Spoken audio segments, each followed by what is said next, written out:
Fala galera, sejam bem-vindos a mais um Texto Inspira. Eu sou o Alex, seu host, e estamos aqui por quê, Gerson? Porque inspirar é o nosso propósito, né, Alex? É isso aí, é o nosso propósito e estamos aqui por você para te trazer um monte de informações. Lembrando que esse programa é gentilmente patrocinado por Gerson Otto, TR Texto e Estúdio Doutor Amadeu. E aí, Gerson? Pedrão sempre conosco também, né? Como é bom estarmos juntos novamente, né, Alex? Já antecipando o nome do André aqui, porque ele já vai fazer o convite. A chamada, Então, né? André, legal, bacana. Boa noite. Para quem tá nos ouvindo ou assistindo, né? Nos vendo ou assistindo aí, como é bom estarmos juntos, né? Mas a gente nunca pode deixar de pedir para você fazer aquela gentileza que ajuda o nosso canal a estar mais forte e alcançando mais pessoas.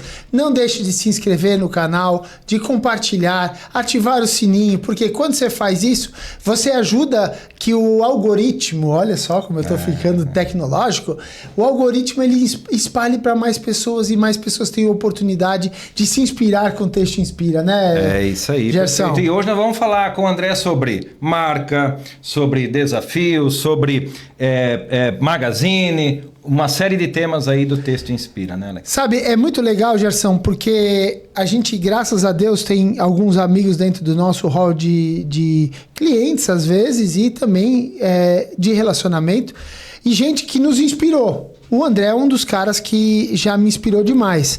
Ele talvez nem saiba disso, mas é uma admiração muito grande pelas conquistas e pela coragem que ele tem.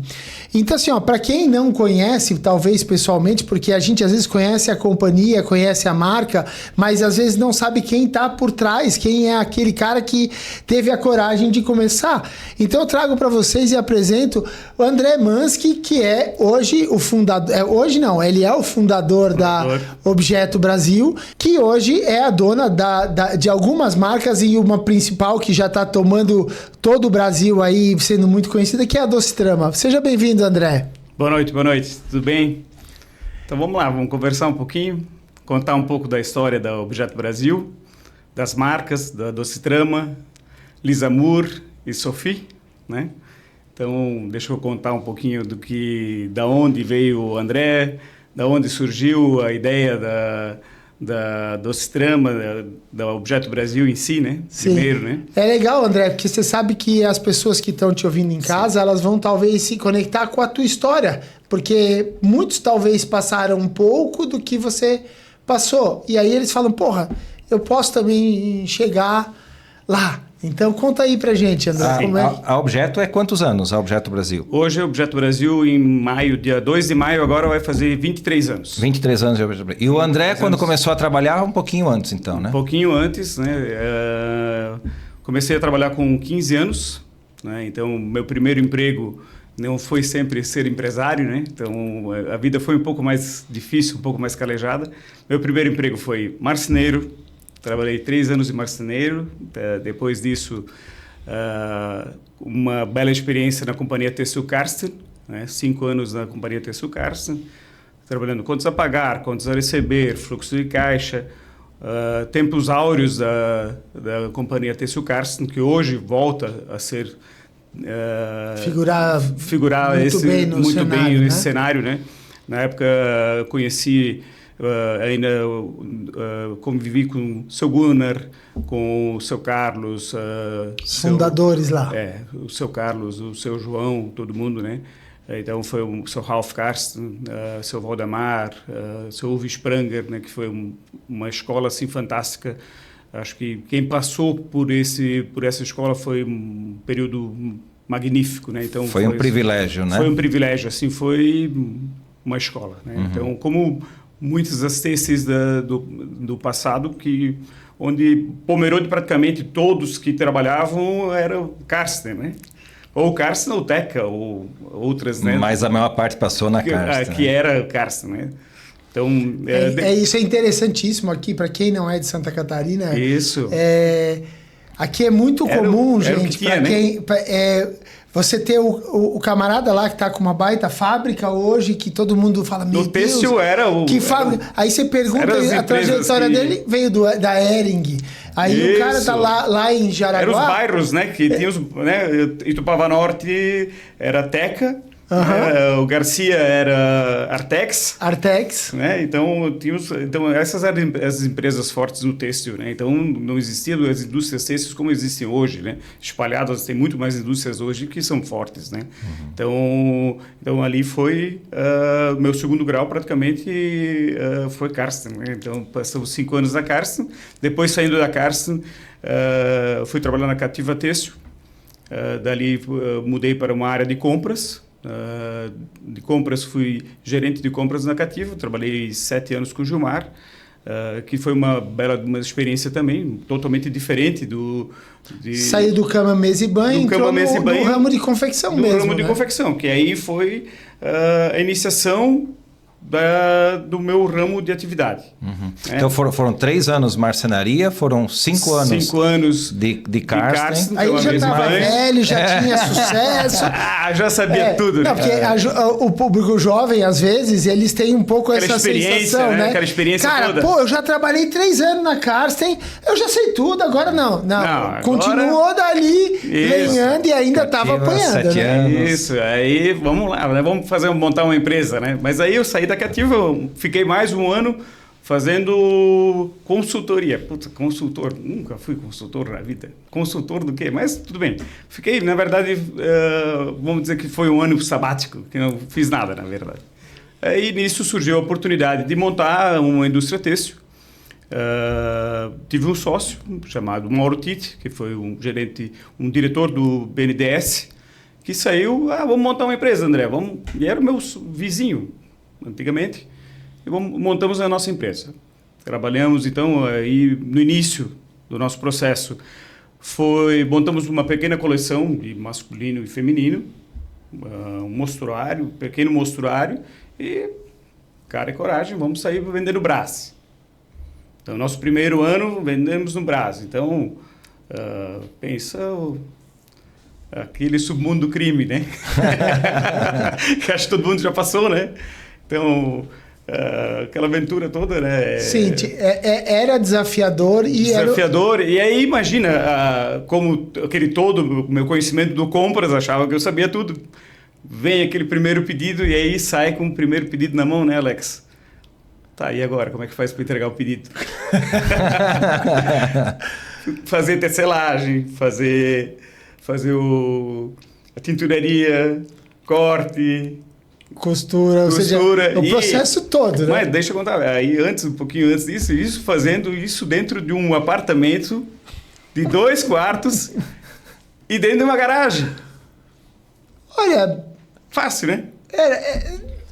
Muitos começaram dessa forma, né? Esse foi o início da Objeto do Brasil.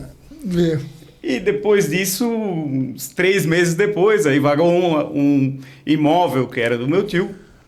E aí começou, primeiro... Tá, mas você entregou aquele pedido direitinho. Entreguei, o pedido foi atrás, corrido. E aí começou 1 ano de fazendo Brás. Aplique, termocolante, transfer, estampinha, mas bem básico, produto bem básico. E depois desse primeiro ano, surgiu a oportunidade e a gente conseguiu fazer uma conexão com uma equipe de desenvolvimento que era especialista em fazer private label. E aí começou a história do private label, onde nós começamos a fazer o trabalho com marcas premium, marcas hoje que Maria Filó, Eclétic no Rio de Janeiro, aí Líder no Rio de Janeiro, que era o supermercado, né? Aí começamos a fazer Pernambucanas, aí começamos a fazer Riachuelo, aí começamos a fazer todos os magazines e fazíamos as boutiques também, que ninguém queria fazer boutique naquela época, porque eram pedidos menores, mas eu usava a estratégia da boutique, porque a boutique me dava o conhecimento de fazer um produto diferenciado do que os outros não faziam, porque todo mundo só fazia o básico. E a Objeto Brasil, desde que ela nasceu, desde a fundação, ela fazia o quê? Ela fazia o básico diferenciado. Ela fazia sempre um produto... Você agregava valor. Agregava um valor sempre com um tchan a mais. E aí que nasceu a Objeto Brasil, fazendo o private label. E a gente conquistou o mercado sempre fazendo algo a mais. E, através disso, a gente foi criando know-how e buscando sempre produtos diferenciados, ou malhas diferenciadas, ou tecidos diferenciados, e buscando essa tecnologia no mercado. Mas deixa eu dar uma pausa aqui, que eu vou fazer um apanhado de algumas coisas que até eu consegui viver um pouco quando eu cheguei de São Paulo, aqui porque eu cheguei há 22 anos atrás. Então, é mais ou menos o tempo que tenha... Então, dá para eu fazer alguns comparativos e algumas coisas interessantes. Houve um momento em que toda a indústria têxtil catarinense ela se desenvolveu para os mercados populares de uma forma onde, naquela época, existia uma flexibilidade, como as estruturas eram menores, era muita gente começando, então Sim. Você conseguia ter um custo, às vezes, não tão bem feito e você parecia estar ganhando bastante dinheiro e conseguia abastecer. Só que você estava sempre um pouco refém daquele mercado de ponta, né? Sim. Depois disso, você tinha capacidade, por exemplo, como você falou, de comprar o fio, mandar tecer e mandar tingir de poucos produtos, um leque pequeno de produtos. Era muito básico, como você Sim. falou. E aí que a gente já tinha uma indústria há 20 anos atrás aqui considerável de transformação, ou seja, bastante tecelagem, bastante tinturaria, mas acabando esses produtos de baixa complexidade. O que deixou muita gente refém desses mercados por longo tempo. Mas você já era irrequieto naquele momento, você já percebia que a diferenciação do produto, ficar fazendo aquilo lá que todo mundo vinha fazendo, não era o caminho. Não. Você via que você precisava começar a estruturar um trabalho de diferenciação.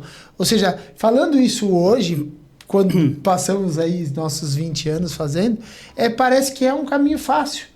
Mas a verdade é que você olhar um caminho e tentar replicar um modelo lá, você corre o risco de ficar refém desse modelo. Sim, e ali foi sempre o pulo do gato. Porque o que acontecia? O que todo mundo faz,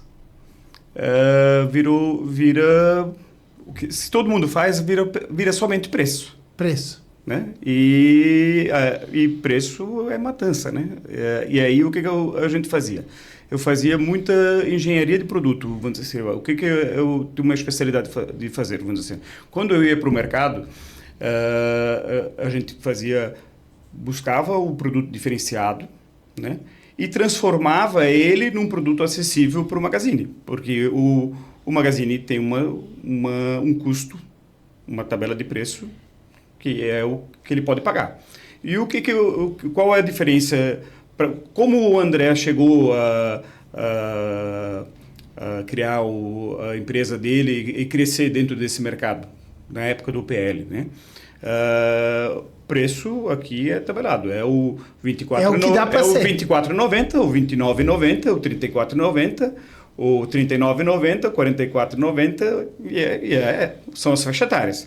Então, o que a gente trabalhava? Vamos dizer assim, eu olhava o produto, pegava uma poliamida, transformava num poliéster multifilamentos, que dava o mesmo caimento, o mesmo acabamento, mas fazia um produto bem feito com uma outra matéria-prima que dava aquele acabamento. Então, eu trabalhava muito em engenharia de produto e fazia uma mistura íntima que dava um bom acabamento. Então, você buscava inovar. Até as pessoas descobrirem isso, muitas vezes a pessoa tinha a mentalidade fechada e não abria.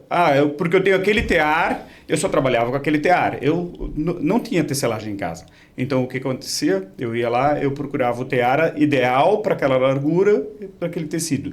Então, eu era um camaleão. Eu ia para o mercado conforme o mercado levava. Ia se ajustando. Eu ia me ajustando. Então, eu tinha essa facilidade. E como a Objeto Brasil sempre trabalhava no mercado feminino, então eu tinha essa facilidade e eu não estava preso a um determinado mercado. E essa é a facilidade e a velocidade que a gente tinha de criar novos produtos. E aí, esse sempre foi o diferencial da Objeto Brasil. Até hoje, vamos dizer assim, o nosso desenvolvimento de produto, a nossa criação, está voltada a isso, para buscar o diferencial do produto. Porque é ali que está a jogada. O segredo está no produto, né? Tá no produto. Mas, André, essa conexão, que nem você comentou assim, poxa, a gente começou, para quem, né, Alex, para quem está tá aí nos ouvindo, eu comecei e aí tive a oportunidade de abrir esses mercados de PL que foram surgindo. Como é que foi essa abertura de mercado? Para quem está começando hoje, ver um pouco dessa história do passado, que muitas vezes ela se repete, né? Como é que você chegou nesses clientes? Como é que você chegou nesse mercado? Qual foi a ponte que você conseguiu encurtar aí? Muito pelo desenvolvimento do produto, né? E principalmente pelo desenvolvimento do produto e aí a segurança da entrega e a confiabilidade, porque a seriedade na entrega, vamos dizer assim, o que nós prometíamos entregar, a gente entregava como produto. E acho que isso é uma coisa que é fundamental no mercado hoje, né? Se eu te digo que eu vou te entregar essa camisa, eu tenho que te entregar essa camisa, não posso te entregar outro produto. Então isso foi uma das coisas que sempre foi, a Objeto Brasil sempre foi muito séria, né? E é séria até hoje, né? Então posso levar prejuízo no produto que eu desenvolvi, Alex, mas eu vou te entregar ou Gerson, né? Mas eu vou te entregar o que eu te vendi. O compromisso que você sempre teve, inclusive a gente gosta de ir fazendo as ligações para os nomes atuais.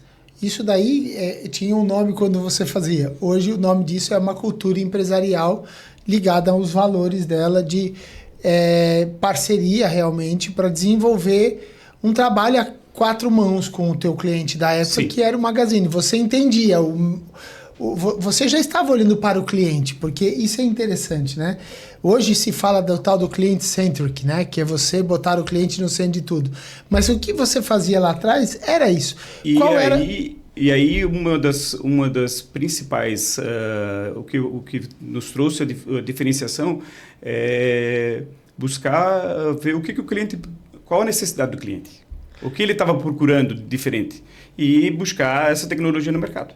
Ou seja, você não oferecia para o cliente o que você fazia. Sim, você fazia para o cliente o que ele precisava. Isso. E automaticamente o cliente também me fornecia o outro produto para balancear essa produção, né? Então eu tinha o básico e eu automaticamente transformava o elaborado, o diferenciado junto para ele. Então lá atrás, né? A gente desenvolveu Devoré, produtos que... Imagina, Devoré. Quem ia lançar Devoré naquela época? Sim. A gente foi lá e desenvolveu Devoré. Renda. Quem trouxe renda para o mercado? Tule. Quem trouxe Tule para o mercado? Naquela época do Private Label, a gente trouxe essas coisas para o mercado. Sim, vocês estavam inovando. A gente estava inovando e a gente veio, foi para o mercado, apanhou, perdi lote, mas a gente desenvolveu e criou essas tecnologias e veio para o mercado. E hoje até na marca própria a gente tem medo de fazer às vezes o que a gente fazia, né? A gente cria maturidade e hoje a gente até tem medo de fazer. Quando a gente é jovem a gente tem mais coragem, né? Eu não sei eu não sei se é só coragem de ser jovem, mas é que gato escaldado tem medo de água fria. Isso. Né? Quem já muito sofreu com determinadas escolhas acaba às vezes sendo mais... E é isso que é legal. Acho que é isso que empolga no têxtil, né? É buscar isso no mercado, é fazer uma pesquisa, é viajar, é ir para a Europa, é buscar o que está acontecendo de novo, o que é o tecido diferenciado, como é que faz, como é que desenvolve, que tear que faz, como é que faz, né? Acho que isso que é a parte legal do têxtil. É isso que é diferencial do têxtil, isso que inspira a gente de continuar e de fazer o diferencial. Acho que isso que é o que dá tesão todo dia de acordar e de fazer. Mas aí eu acho que aqui tem uns ensinamentos, Alex, que são né, sensacionais, né, André? A inovação, o produto como foco, né, para conectar esse produto agora com o cliente. Como foco, desenvolvendo o produto que você captou a necessidade, que é incrível isso, sabe? E a inovação como um diferencial, né? Seja ela no produto propriamente dito, ou seja ela na matéria-prima. A matéria-prima foi o teu foco principal. Isso no PL era o principal, certo? Hoje muda totalmente, né? Porque quem trazia a necessidade era o PL. Sim. Certo? Você sabe que, até para que as pessoas entendam o que você vai falar, eu tenho uma relação que eu entendo como PL e o fornecedor de PL mais ou menos assim. O fornecedor de PL não tem venda.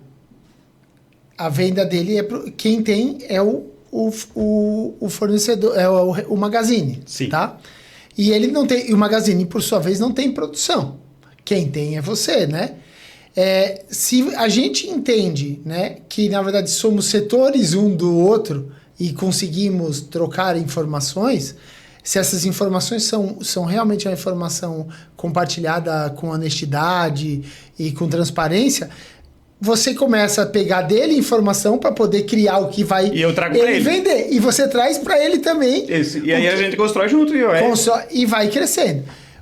Essa é a mágica. Essa é a engrenagem para os dois crescerem. Exatamente. E tu criar um canal de confiança e aí tu vai crescendo. Vai crescendo junto.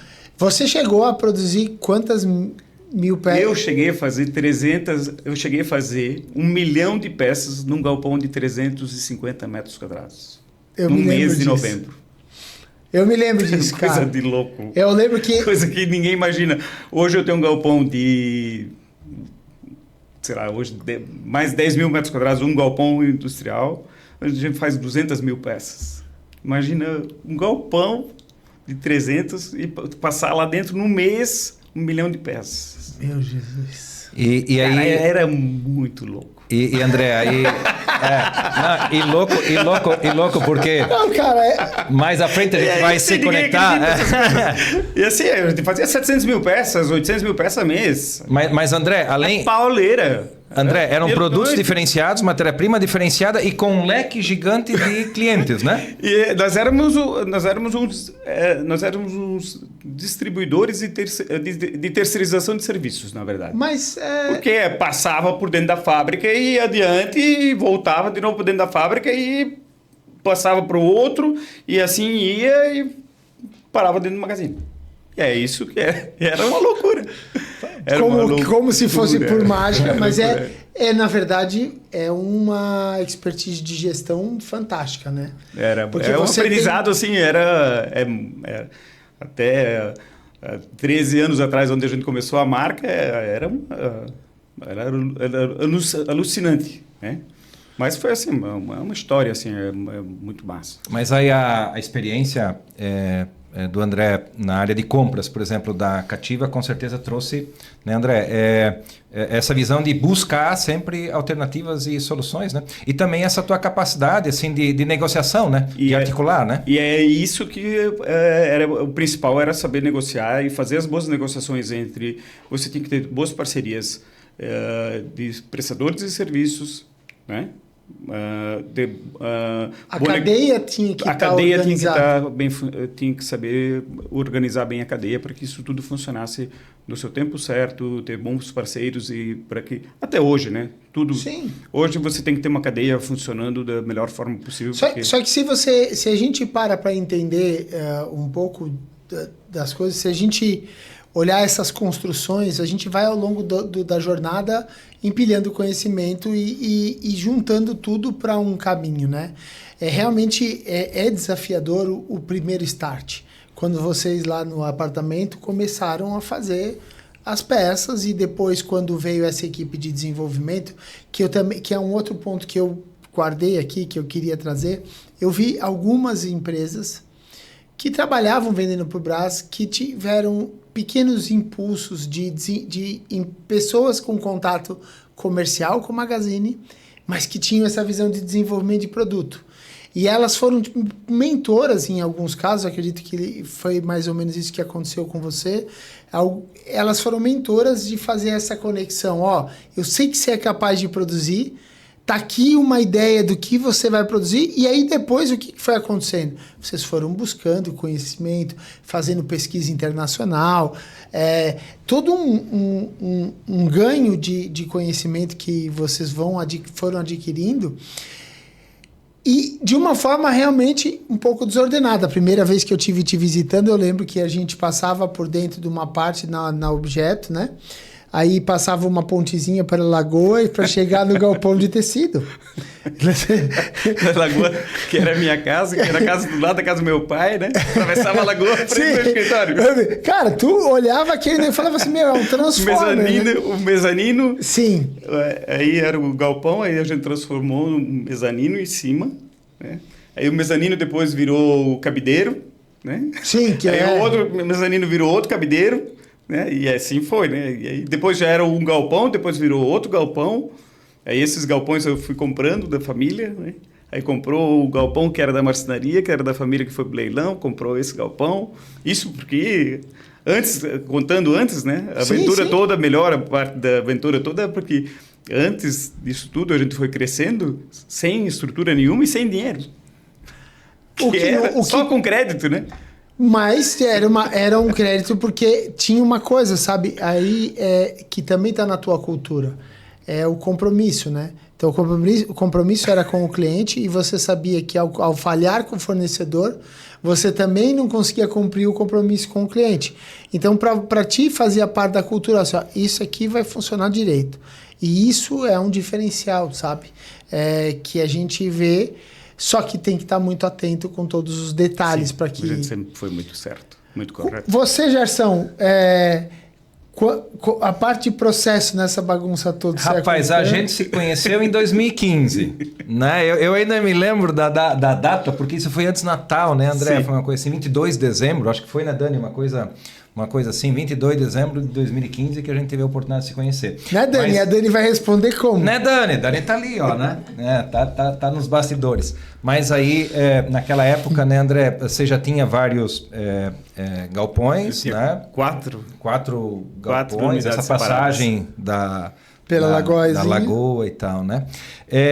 As coisas foram crescendo. Quais foram as dificuldades que você foi tendo, assim, naquele momento, assim, do crescimento ali? O que você pode lembrar? Fora assim, o crescimento desordenado. Mas aí...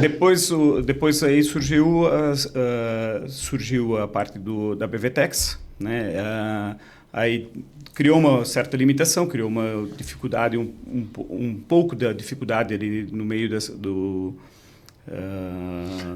manter a organização o padrão exigido pela BVTEX. Né? Aí surgiu a oportunidade de criar a marca própria, né? Porque eu tinha alguns parceiros de anos que trabalhavam comigo e que não tinham condições de fazer a BVTEX na época. Aí, para não deixar essas unidades sem trabalho, eu resolvi montar a marca própria. Começou um pouco por causa disso também. Então, eu montei a unidade marca própria, né? E a marca própria sempre foi assim, quando dava, eu fazia um pouco da marca própria. Então, era 20%, 30%, e a marca própria foi crescendo, e até que virou uma proporção que ela estava 60% Magazine, 40% marca própria. E aí, isso começou a ficar mais sério. E eu senti que, poxa, eu não posso deixar isso abandonado. E aí isso surgiu o momento de que a gente tinha que separar as duas operações. As duas operações não podiam estar juntas. E aí foi feito unidade para marca própria, unidade para Magazine. Unidade de facção para marca própria, unidade de facção para Magazine. Então, para marca própria não precisava ter BVTEX, para Magazine tinha que ter BVTEX. Só que nessa história não adianta você, por mais que você não precisava ter a BVTEX, se você não estipulasse um padrão geral para toda a fábrica, então mesmo sem o BVTEX você estava lá respeitando todas as exigências. Mas eu usava, mesmo tendo,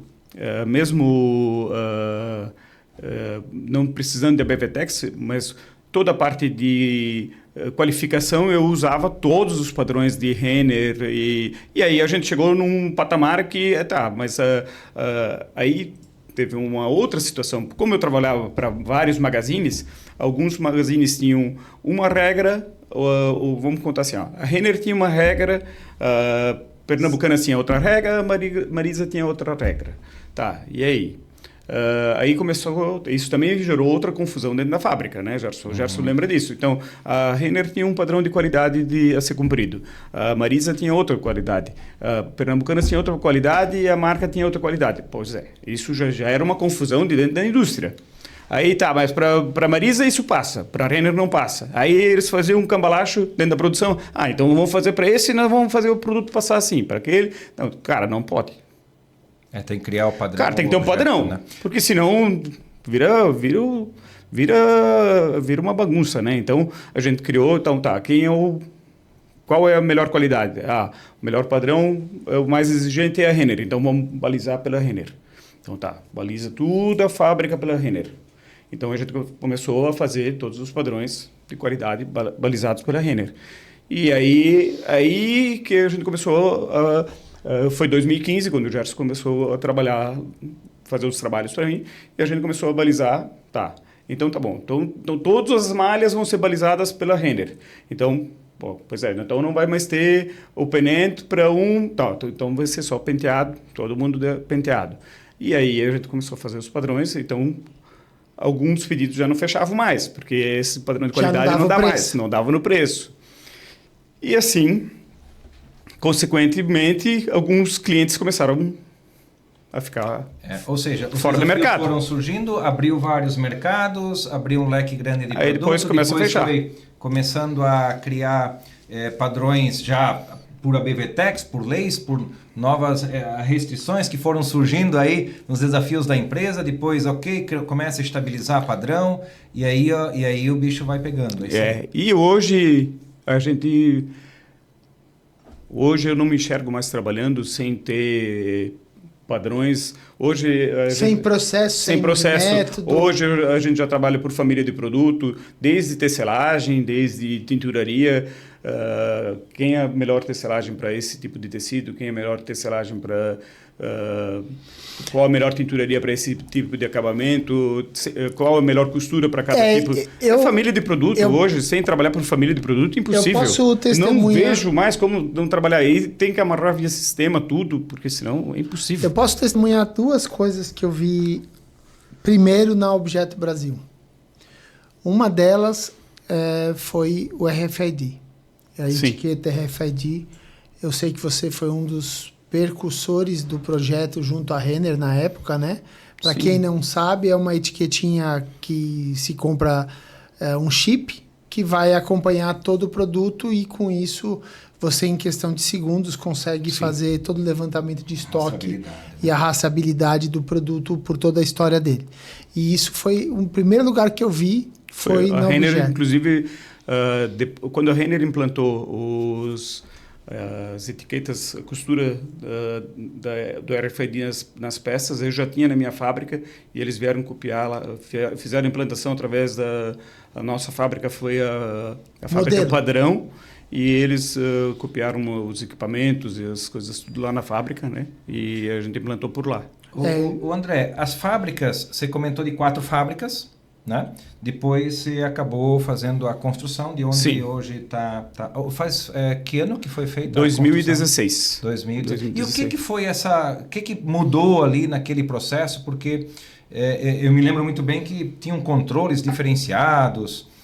Cada fábrica tinha o seu CNPJ, cada galpão. Isso ajudou, melhorou, atrapalhou? Para quem trabalha hoje com vários locais, isso tu recomenda, não recomenda? Qual é o teu caminho? Hoje eu tinha transportadora separado, eu tinha vários CNPJs, cada empresa com o CNPJ separado. Eu tenho tudo CNPJ só, tudo debaixo de um guarda-chuva só. A única coisa que eu tenho, todos os controles, cada negócio eu tenho um DRE com o resultado apurado, negócio a negócio. Negócio a negócio. Cada negócio se paga separado. Não existe média. Média não existe. Cada negócio é um negócio. Hoje a gente tem 7 lojas. Vamos dizer assim, na média as lojas deram o resultado. Não. Quanto deu cada loja? Cada loja tem que se pagar. Não existe média. Cara, a média pode estar ótima, pode estar linda, mas uma loja pode estar sangrando um monte. Não existe média. Eu tenho até as unidades de costura por unidade de costura. Cada um DRE de e-commerce. O e-commerce tem o seu DRE separado, cada loja tem o seu DRE separado e cada um tem que buscar o seu resultado. Então, isso é imprescindível. Enquanto que a gente trabalha com média, a gente não enxerga onde está sangrando. E a indústria é imprescindível. Se não tiver isso eu falo para vocês que depois da pandemia, a gente começou a separar e eu fechei tudo que era operação que tinha separado o CNPJ. Essa história de querer fazer CNPJ para economizar imposto, pessoal, esquece isso, meu povo.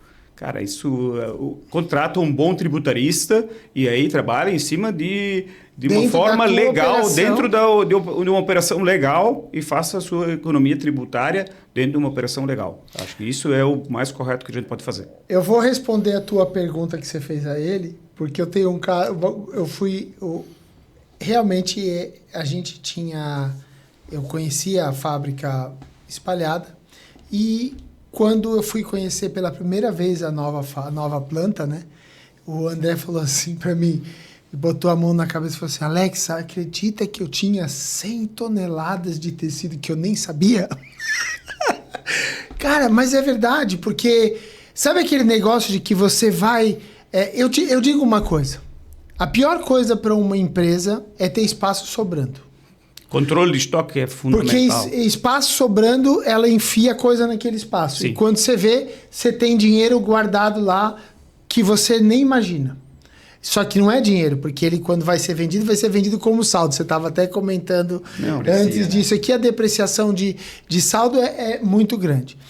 Depois, o fato, quando ele... pôs a fábrica toda num plano, eu vi a segunda coisa, eu falei que eu tinha duas coisas que eu tinha visto pela primeira vez lá no André. A segunda coisa que eu vi ele fazer nessa fábrica centralizada é que ele começou a balancear a produção dele por complexidade de produto. Sim. Primeira pessoa que me falou isso, ele falou numa passagem pela fábrica, falou, Alex, aqui, ó, essa linha, ela tem a complexidade leve, esse aqui é a complexidade média, esse aqui... Porque se eu fizer tudo, se eu fizer só esse aqui, eu não ganho dinheiro. Se eu fizer só esse aqui, eu perco dinheiro porque a complexidade não dá a produção. E eu preciso ter uma capacidade balanceada de X% da produção aqui, X% aqui, X% aqui. Aí eu tenho a fábrica cheia. E até mesmo a carga de máquina por dia, né? Até Sim. isso, né? Hoje, para ter uma ideia, Alex, você estava falando antes da etiqueta de RFID, né? Hoje, eu acho que eu vou dar até um exemplo, a gente estava conversando, estava fazendo uma piada esses dias, vou fazer que nem a Andugali, né? A Andugali, nossa... fábrica de chocolate de chocolates de Pomerode, ela recebeu ano passado 7.500 visitas. Eu fui uma delas. Comi chocolate para burro, aliás. 7.500.000. Vou mentir agora para vocês, pessoal. Cara, foi assim, um absurdo. Vou fazer visita guiada lá na fábrica para conhecer o RFID. Porque assim, ó... Todo mundo quer conhecer, né? Todo mundo quer... Eu já fui duas vezes. O nosso depósito de malha gira em torno de 450, 500 toneladas de malha em rolo, né? Sim. Eu leio... Nós fizemos a nossa aferição no final do ano. Todo final do ano a gente faz um inventário, né? No final do ano, o nosso inventário foi 99,8% de assiduidade. Em 1h30. Nossa.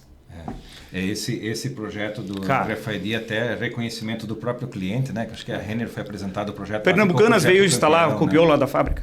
Como? A Pernambucanas fez a instalação deles, copiaram tudo lá na fábrica também. O André, cara, então assim, fantástico isso aí. São 23 anos de empresa, 13 anos para cá. Com as marcas, com as marcas, Lizamur. Agora é outro desafio. Outro desafio, né? Mas quanto tempo levou esse processo do Magazine? Hoje você ainda produz para Magazine? Hoje você não produz mais? Como é que a fábrica está agora? No ano passado, até agosto do ano passado, eu ainda fazia só Renner, eu produzia para Renner. E a gente deixou de fazer Magazine. Por quê? Por causa da complexidade do produto, a gente fazia um produto elaborado que criava a fila de produção junto com a marca.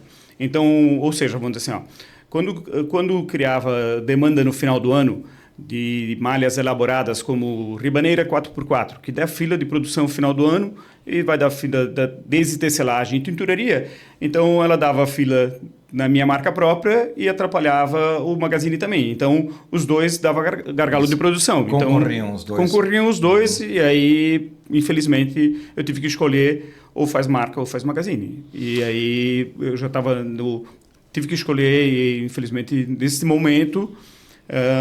não vou dizer que nunca mais, mas vamos dizer assim, mas hoje a minha prioridade é a marca própria. Para dar o foco, né? Para dar foco, tem que dar foco em alguma coisa. Pessoal, não dá para fazer duas coisas ao mesmo tempo. Acho que tudo que a gente põe foco e dá força, a gente volta a crescer e é outra a gente até estava conversando aqui nos bastidores antes de começar e eu defendo essa eu acho que é muito difícil uma empresa de PL ser uma marca, assim como é muito difícil uma marca ser uma empresa também de PL.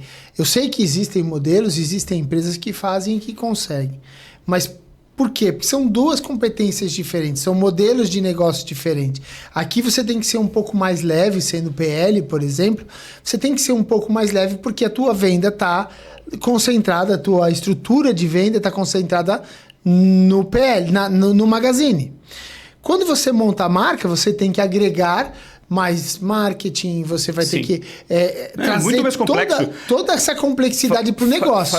Fazer hoje o PL, eu falo para vocês, assim, seria muito mais fácil fazer PL hoje do que fazer marca. Né? Mas, vamos dizer assim,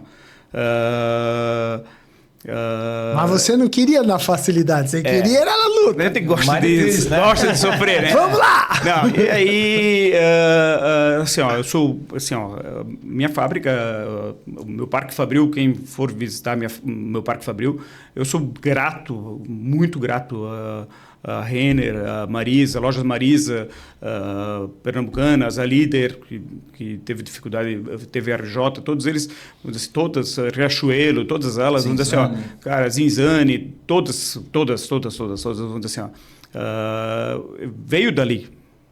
Meu Parque Fabril foi construído do PL. Eu sou grato ao PL, mas hoje, vamos dizer assim, é um novo desafio. Né? Mas André, é um novo desafio e agora é marca própria, são novos desafios, agora é multimarcas, agora é varejo próprio, é e-commerce, cara, é outra pegada. Agora é outra pegada, é outro desafio, é totalmente diferente e é muita informação, muito mais... o teu foco como empresário, o teu foco como empresário muda.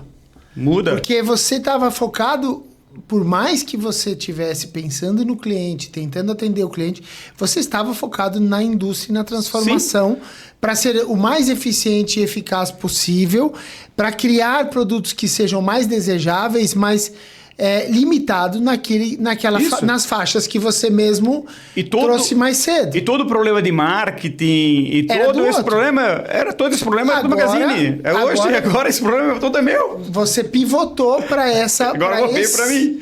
Para esse eu tenho que fazer esse trabalho todo. Mas para fazer a mudança para a marca, antes de ainda engatar a marca, né? Você comentou, André, que você tinha 4 galpões diferentes. Depois você estava tudo misturado. Depois você disse, agora eu peguei e separei o que era marca, o que era Magazine, né?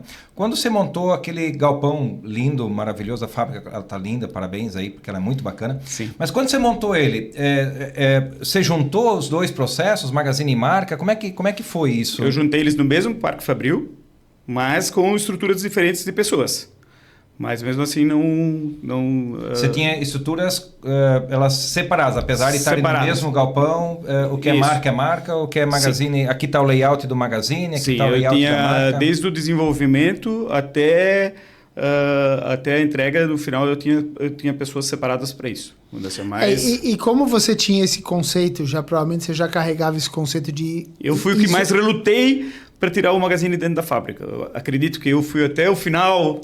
Mas eu te digo que se fosse eu ali junto contigo, eu seria teu parceiro, porque eu sempre penso assim, cara, o que me trouxe até aqui foi isso. Sim. Se é daqui para frente, como é que eu vou largar isso daqui que... E eu, como sou um comercial daqueles que eu quero E comercial vender, nunca quer perder nada, exatamente. Eu quis ser delicado, mas, por exemplo, eu não ia querer perder aquela competência adquirida, mas eu consigo entender que dois corpos não ocupam o mesmo lugar no Isso espaço. mesmo. É física pura. Isso mesmo. Então, assim, cara, chega uma hora em que, assim, ó, tudo bem, ou você podia tirar... Eu acho que você tentou diversas formas. Sim. E provavelmente você deu tempos para essas formas. Ó, eu vou tentar isso por X tempo. Se não der certo, eu não vou conseguir fazer. Mas aí você, nesse meio, quando você via que não estava dando certo, falava assim, não, peraí, eu acho que eu posso dar aquela tentadinha daquele jeito. Mas aí a gente chega nesse momento em que você toma essa decisão, né? E passa, pivota para novas competências. E hoje nós tivemos a oportunidade de bater um papo à tarde por outra razão. Cara, é encantador também. Eu fiquei encantado na conversa, sabe, Gerson? Quando você começa a tentar entender como aplicar todo aquele produto que você cria dentro de uma fábrica para todo um mercado gigantesco que a gente tem no Brasil, né, André? Não, o mercado é gigante. Gigante. É muito... E assim... o que nós comentamos hoje à tarde, né? A gente tem uma pesquisa do Florenzano que é baseado em IPC, né? Então hoje eu ocupo 90% das cidades brasileiras que têm IPC até 1 milhão, a gente tem a cobertura. Eu ainda tenho 600 cidades que eu não tenho cobertura com IPC só até 1 milhão. Imagina quantas cidadezinhas que ainda tem que a gente não atende. Tem oportunidade incrível. Quanta oportunidade. E fora as cidades que, vamos dizer assim, ó, que eu te comentei, que são as cidades vitrine, que eu poderia ter 15 clientes naquela cidade, e que eu tenho, às vezes, 1 ou 2 clientes naquela cidade. Então, é um espaço gigante. Ok, André. Então, Magazine fez parte de toda a história da Objeto Brasil, hoje não está mais. E como é que surge agora as marcas? Da onde que vem essa vontade da marca de surgir, então?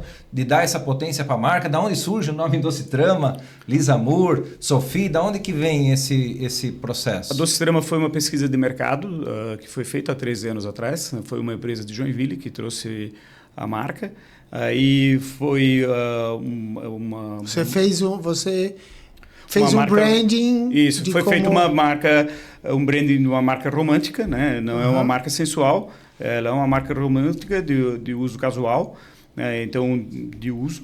Então, hoje... De dia a dia, isso que você quer dizer. A dia. Focada no público... O público feminino. Feminino adulto. Hoje, a gente tem um giro muito bom no mercado. Nosso cliente é muito feliz com as marcas. A gente vem crescendo fantasticamente, vamos dizer assim, no mercado. Nós estamos fazendo um reposicionamento também ainda de muito representante que nós estamos reposicionando, né, a marca. Então, mas assim, tanto quanto as nossas lojas, a gente está muito feliz, né? Existe o período de maturação, né? Mas tanto na qualidade, entramos com jeans uns 2 anos atrás, agora o jeans vem crescendo forte, o tecido plano vem crescendo muito forte, tanto que nós éramos malheiros, né? Né? Todos nós aqui na região crescemos malheiros, né? Então hoje, vamos dizer assim, em produção, nós já estamos hoje com 40% hoje praticamente em tecido plano, 50% em malharia e estamos hoje praticamente 8 ou 9% em jeans já. Oh, que bacana. Então o jeans, que era pouco, já está ocupando seu espaço. Essa é outra razão de que não dá para conviver no mesmo espaço a marca e o... Exatamente. Porque a marca exige um mix de produto diferente. E quando você é fábrica, você limita esse mix porque você fala, não, eu sou bom em produzir camiseta. Estou dando um exemplo, não é o caso da Objeto Brasil, nunca foi... Não, e hoje a camiseta, eu digo malharia, mas assim, uma malharia totalmente diferenciada. Nada mais não é camiseta de malha. Nós estamos falando assim, uma malha mais simples, que é um canelado, vamos dizer assim, que já é uma malha mais complexa de ser produzida. Exatamente. Né? E muita malha dupla frontura, que imita tecido, então é um produto bem diferenciado. Então, a Docetrama vem ocupando assim, um espaço, principalmente a Docetrama hoje, que vem ocupando o espaço assim, no mercado e a gente está investindo forte em marketing, né? Então, acreditamos... Vocês estão desenvolvendo a marca e atingindo através de e-commerce também. Sim, e aí fazendo uma reestruturação, fazendo um trabalho com o representante, mudando a forma de atendimento, não mais fazendo com que o representante comece a fazer showroom, não mais atendendo através de mala. O showroom é uma forma muito melhor de atendimento, você é uma qualificação melhor, você atende o teu representante de outra forma, o teu cliente fica de uma forma mais confortável, ele sai de dentro da loja dele, ele vem lá, ele tem aquele momento onde ele está tranquilo, não tem o cliente lá atrapalhando no meio do atendimento. Está lá apresentando peça e tem o cliente lá olhando no meio. Não, ele está naquele momento, ele só está olhando a tua coleção. Entendeu? Então é outro posicionamento, né, Alex? Desta forma, você também consegue contar a história da tua coleção de uma maneira mais inteligente e até inspirá-lo a expor da forma correta. Achei muito bacana, na conversa de hoje à tarde, nós estamos falando sobre um cliente internacional deles, né, num outro país, que o cliente tem visual merchandising Docetrama na loja. Cara, é fantástico isso. Ou seja, por quê? Porque de alguma maneira aquele cara entendeu que expondo o produto daquela forma, ele performa melhor.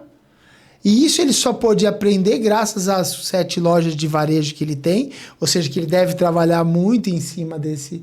E é muito interessante isso. Mas o Alex e André, eu sou obrigado a fazer esse comentário agora para dizer o seguinte, né?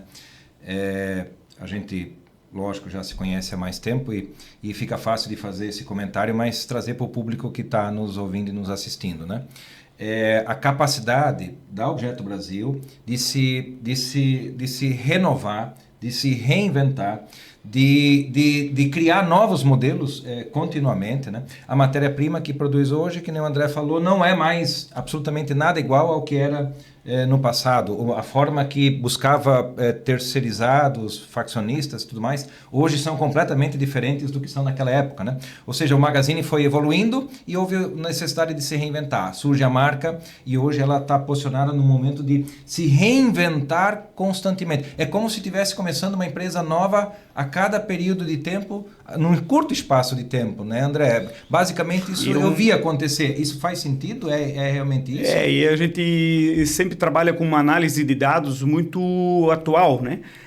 Sempre buscando dados e atualizando dados e como a gente trabalha com TOTUS Moda, e dali a gente tem um banco de dados muito grande. E dali a gente extrai os dados para sempre ter uma estatística para onde ir e para onde o mercado está indo, né? E o legal disso tudo, o que a gente estava falando, até a gente faz experiências, né? Nós fizemos a última experiência, na nossa última convenção que nós fizemos agora, nós trouxemos os clientes do Sudeste e nós fizemos cada representante pôde trazer um cliente para o showroom, quer dizer, para a convenção, e depois nós fizemos um showroom interno na fábrica, né? E aí, essas experiências assim, são fantásticas, né? Isso você fideliza o cliente de uma forma que é totalmente especial. Você faz uma imersão nele, né? Ele acaba... Isso. E aí o cliente, da experiência, ele passa na fábrica, ele entende tudo como é o processo... todo o processo de qualidade. Hoje nós temos um laboratório, o Senai, o Senai, um laboratório que era o melhor laboratório que nós tínhamos dentro da Renner. Era um dos nossos laboratórios, era melhor do que o da Renner, né? Então, cara, então tem coisas fantásticas que tu não vê isso por trás do produto. Sim, quando você olha o produto pendurado na loja, você não sabe tudo que ele passou para chegar até lá. Sabe o que é a parte mais legal disso? que aí depois tu vê a concorrência todo copiando isso de ti. Puta, aí tu fica louco da cabeça, fica louco, maluco, né? Diz, porra, mas o cara vai lá e copia, né? Mas é bom, é bom porque é sinal de que a gente está fazendo certo, que os outros têm copiado a gente. André, né? E maiores que a gente, né? Ninguém copia o último lugar, pode ter certeza. Então, isso que é bacana, né? Aí tu vai ver o cara copiando o mesmo modelo que a gente usa. Puta merda. Mas sabe o que vai ser legal? Só deixa eu colocar uma coisa aqui para ele, dessa frase que acho que é bem interessante. Isso é uma coisa muito interessante.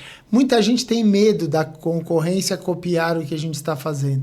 Só que a gente tem que lembrar que, na verdade, quando a gente fez aquilo primeiro, se todo mundo vai elevando o nível ao nosso redor, a gente também vai estar evoluindo e elevando o nível adiante. Então, isso, hoje em dia, eu vou te dizer, cara, pensa numa coisa.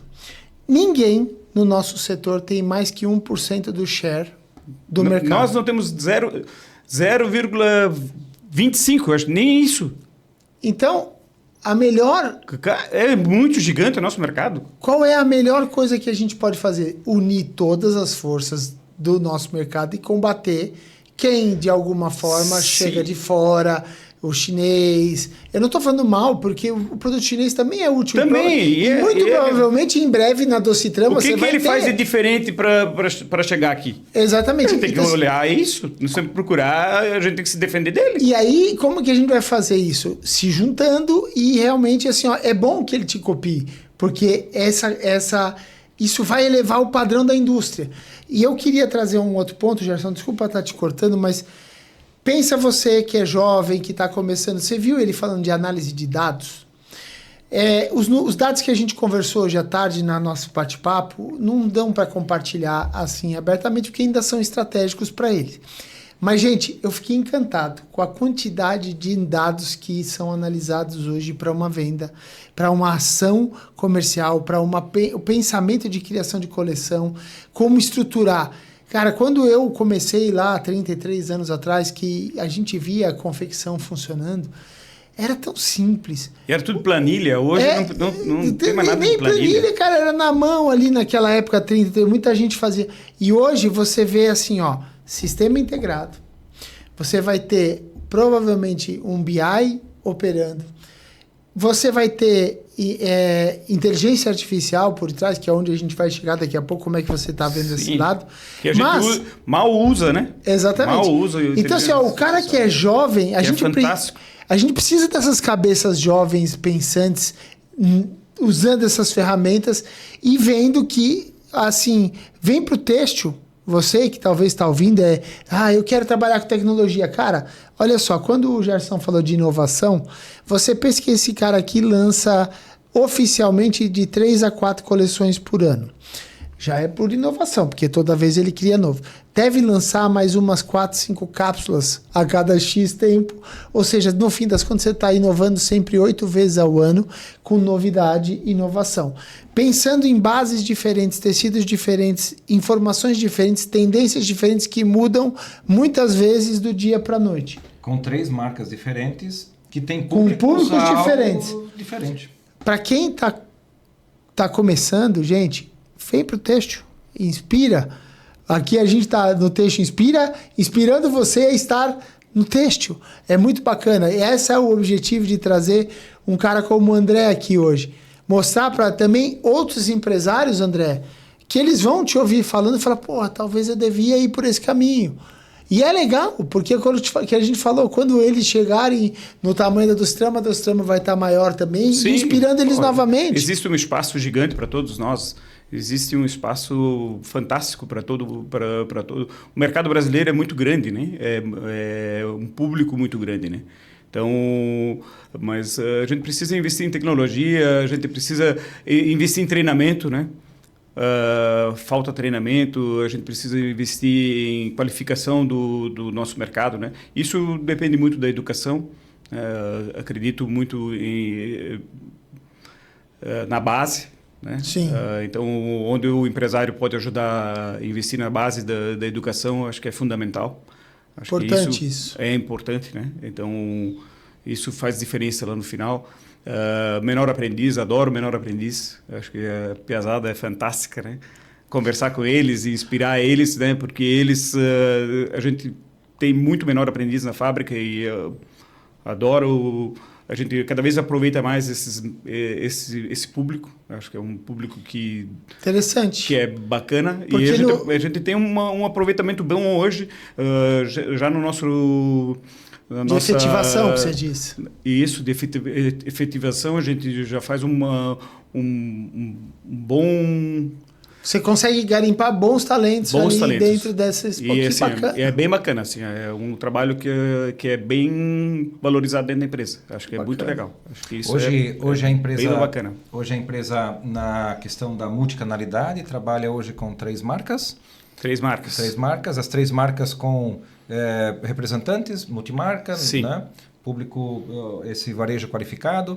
Aí tem também lojas próprias, 7 lojas que estão aí num processo de maturação, de validação do projeto, é isso? Sim. E também o e-commerce, fazendo parte de testes aí embutidos que avança, recolhe um pouco, faz um novo teste. Esse é o momento atual que... Esse é o momento atual. Tá. E hoje o desafio é fazer com que todos esses canais se conversem, façam um marketing para eles e que não tenha conflito de canais. Que esse é o principal desafio para que não haja o conflito de canais entre... Mas você sabe que eu vou puxar aqui um ponto que a gente fez um programa uns dias atrás e convido você a assistir sobre venda B2B, que eu e o Gerson fizemos.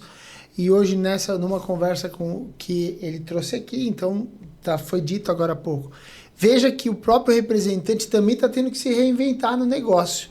O representante que vendia Docitrama um tempo atrás, hoje ele está tendo que aprimorar o processo dele de venda. O nosso representante tinha medo do nosso B2B interno. O nosso B2B interno não vende nada sem autorização do nosso representante. Olha que legal. Hoje a gente faz ser parceiro. E hoje o nosso representante já diz, não, eu prefiro que o Inside Sales ou o B2B exatamente faça para dar apoio. É parceiro. O nosso B2B hoje faz agendamento para o nosso representante. Pô, que bacana, né? E a venda que o nosso B2B faz interno, o representante ganha comissão. Ou seja, tem muita venda que ele ganha... Ou seja, você está respeitando o trabalho dele, porque sabe que ele também está garimpando na rua, fazendo... Tem que ganhar junto. Às vezes um trabalho de relacionamento, mas o que eu acho bem... É um respeitando o outro, não pode... né? E eu não vou vender num lugar que eu posso prejudicar a porta do meu representante, entendeu? Então, eu tenho que cuidar também onde vai cair a marca, né? Porque eu não posso vender numa porta que possa prejudicar a marca, né? E o teu representante, mais do que nunca, ele precisa ser teu representante. Ou seja, ele tem que olhar para o objetivo, um trabalho de confiança, da Docitrama e estudar o mercado que ele está atuando para que ele possa colocar em pontos que são favoráveis à marca. Exatamente. Ao crescimento da marca, ao público. Posicionamento, né? Exatamente, que ele respeite o posicionamento e os valores da marca, né? Eu me lembro, acho que foi, André, uns 2 meses ou 3 meses, algo nesse sentido, que você acabou recebendo a gente lá com a Thalita da Betel Sports, né? Ela é de Capanema, Thalita, aquele abraço, né? Ela já chegou de cara já para o André e disse, olha, a loja que está com um produto lá em Capanema, que é uma cidade no interior do Paraná, quase divisa com a Argentina, e ela disse, olha, a loja tal, ela está com esse produto, eu vi esse na loja, né? Eu me senti bastante orgulhoso, eu sei que você também, né? Mas hoje a Objeto Brasil tem suas marcas hoje realmente em pontos de venda que são incríveis. E é bacana escutar isso, né? Saber que a marca está lá em Capanema. E a Thalita dizendo, olha, eu provei essa peça, ficou linda, essa também, no final eu tinha que me segurar na compra, né? Mas hoje como é que é essa relação hoje, André? Marketing, esse lojista, como é que vocês vêm atuando, esse representante com essa marca no mercado? Como é que é mais ou menos essa escolha de para que mercado vai, para onde que o objeto vende, né? Você falou que tem muitas cidades ainda que faltam ser perseguidas, né? Hoje o representante que ainda faz essa prospecção, né? Quando tem cidades que não tem venda, a gente comprou um programa do RD Station, que é da TOTOS, né? Que a RD Station foi vendida vendida para TOTVS, né? Então, e lá tem um trabalho de prospecção que o próprio sistema por inteligência artificial faz essa prospecção.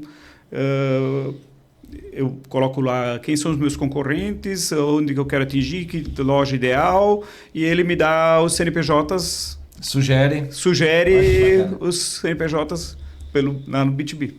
Aí o B2B vai fazendo a peneira. Uma triagem, ou seja, ele te dá os leads e você começa a avaliar se eles estão de acordo. O mesmo trabalho de funil do... Sim. O B2B que você chama, o B2B que você chama é um setor interno. É o meu setor interno que eu não tinha, a gente não tinha. Hoje a gente tem uma área separada que não está dentro da área comercial, que está lá separada, que só faz esse trabalho. Ele faz prospecção de novos clientes. Quando um representante está com dificuldade numa região que ele não está conseguindo abrir área, eu tenho o B2B que faz esse atendimento. Ele faz a venda das disponibilidades e faz até a venda de coleção também, onde o meu representante não está conseguindo atuar. Então, mas isso sempre com negociação direta com o representante.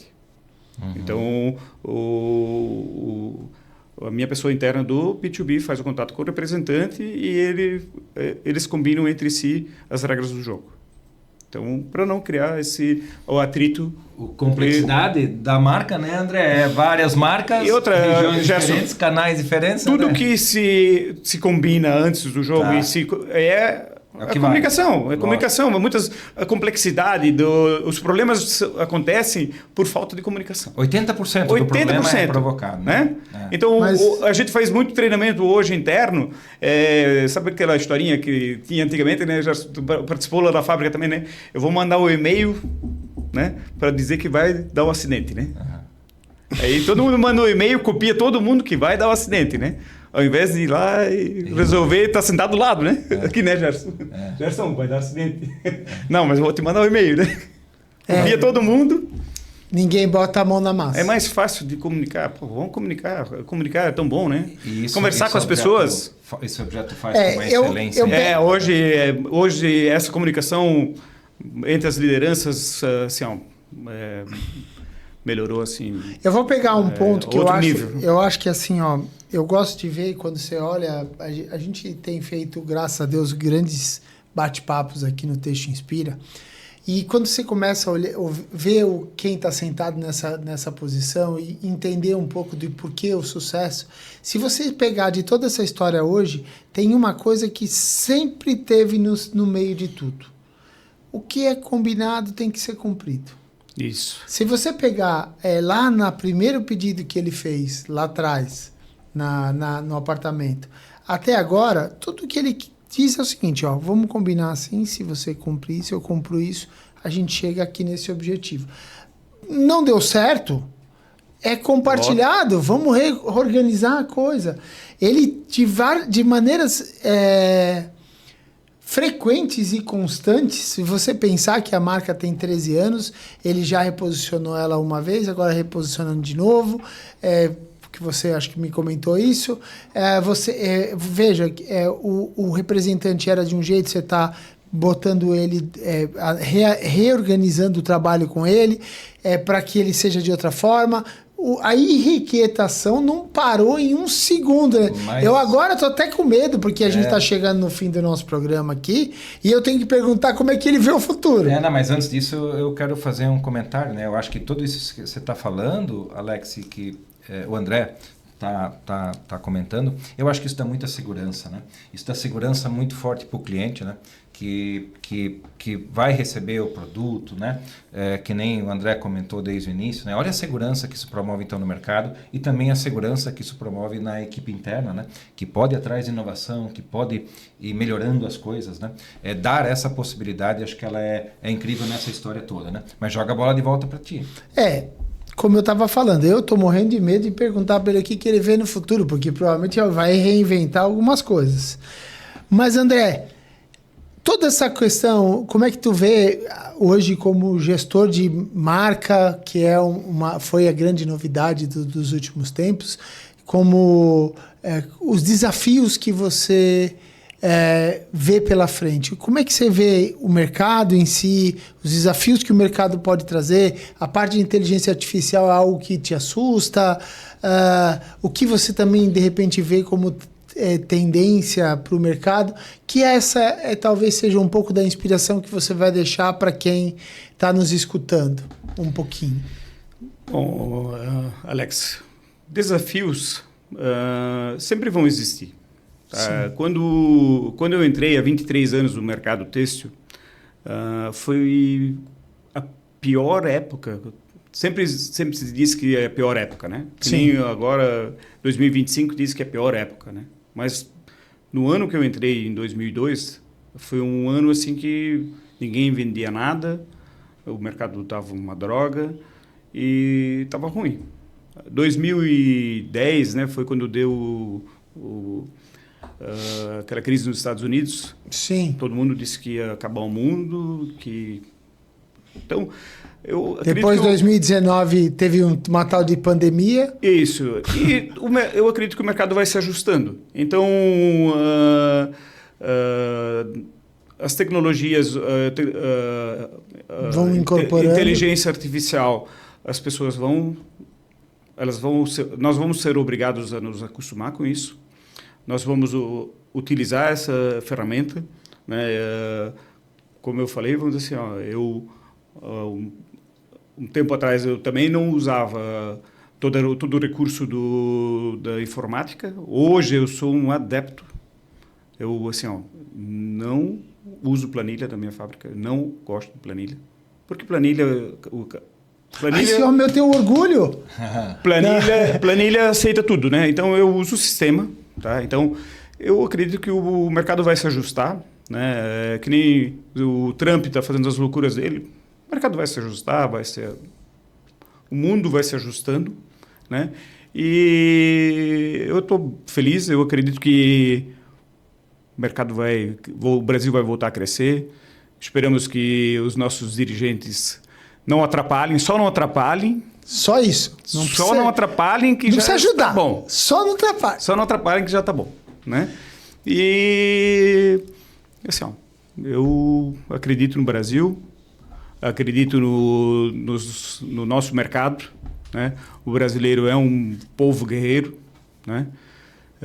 Nós temos um país com potencial fantástico.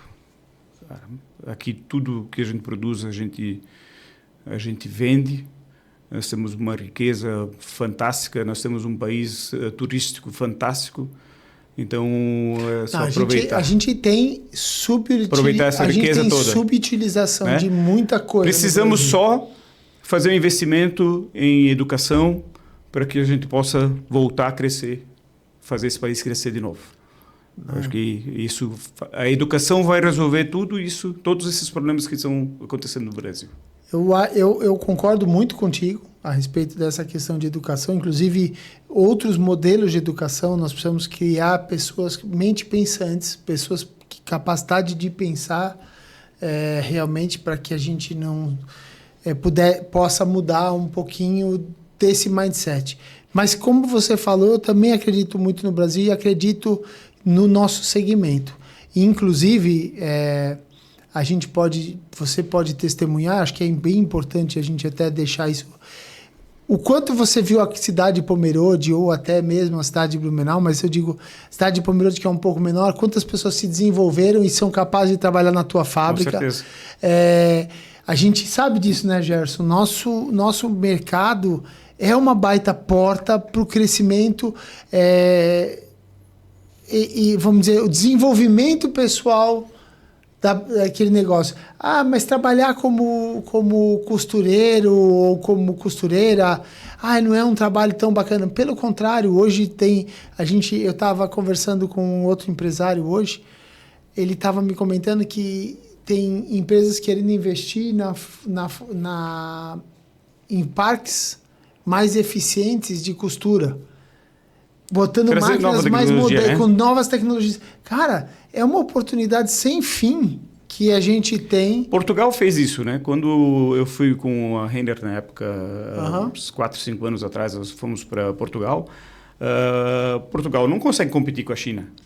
Não. Mas eles investiram em parques fabris modernos. Sim. E aí o que eles fazem? Eles abastecem o mercado europeu com pronta entrega e produtos elaborados. Então, eu acho que é isso que o Brasil vai fazer. Nós não conseguimos competir com a China. Nem nós, nem os Estados Unidos vai competir com a China. Eles estão anos-luz na nossa frente. Ô André, se fosse para tu dares uma recomendação, assim, uma sugestão, para quem está começando agora, o que tu darias para essa pessoa que está pensando em montar uma empresa têxtil, seja no PL, seja na marca, com marca própria? Qual seria a tua recomendação? Existe espaço no mercado têxtil. Hoje ainda existe espaço no mercado têxtil. Da mesma forma como eu comecei há 23 anos atrás, tem muitas empresas que começaram agora há pouco tempo e já têm sucesso. Então, eu ainda acredito que existe mercado pro têxtil no Brasil, tranquilamente. Pode confiar e Pode, segue, né? Eu diria, escolhe um mercado, né? Ou faz PL, ou faz marca própria, ou já nasce no digital, ou já nasce... Né? Escolhe um mercado. Escolhe um caminho. Escolhe um caminho. Não tenta fazer tudo ao mesmo tempo. Acho que escolhe um caminho porque não adianta fazer vários caminhos ao mesmo tempo. Só isso. Beleza. Sensacional, né, Alex? Olha que incrível. Eu acho que para cada um que teve a oportunidade de assistir, né, de ouvir, né, esse bate-papo realmente incrível com o André, né, Alex? Não, foi fantástico, André. Eu já te agradeço desde já a tua disponibilidade de compartilhar com as pessoas que estão nos assistindo.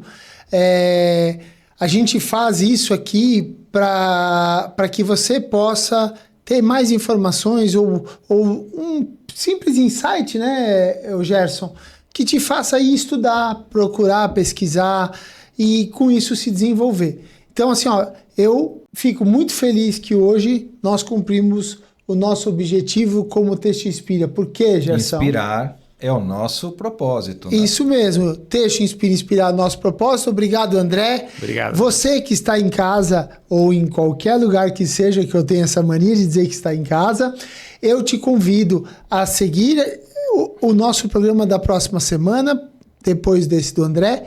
Espero que você tenha gostado. Estamos aqui para te inspirar e agradeço novamente os nossos patrocinadores, Gerson Otto, a TR Têxtil e o Estúdio Dr. Amadeu, que nos inspira a trazer melhores conteúdos para você. Ele nos cobra bastante, o Estúdio Dr. Amadeu nos ensina muito. E é isso aí, pessoal. Nos vemos na próxima quinta-feira com mais um Texto Inspira. Até a próxima quinta-feira. Um abraço.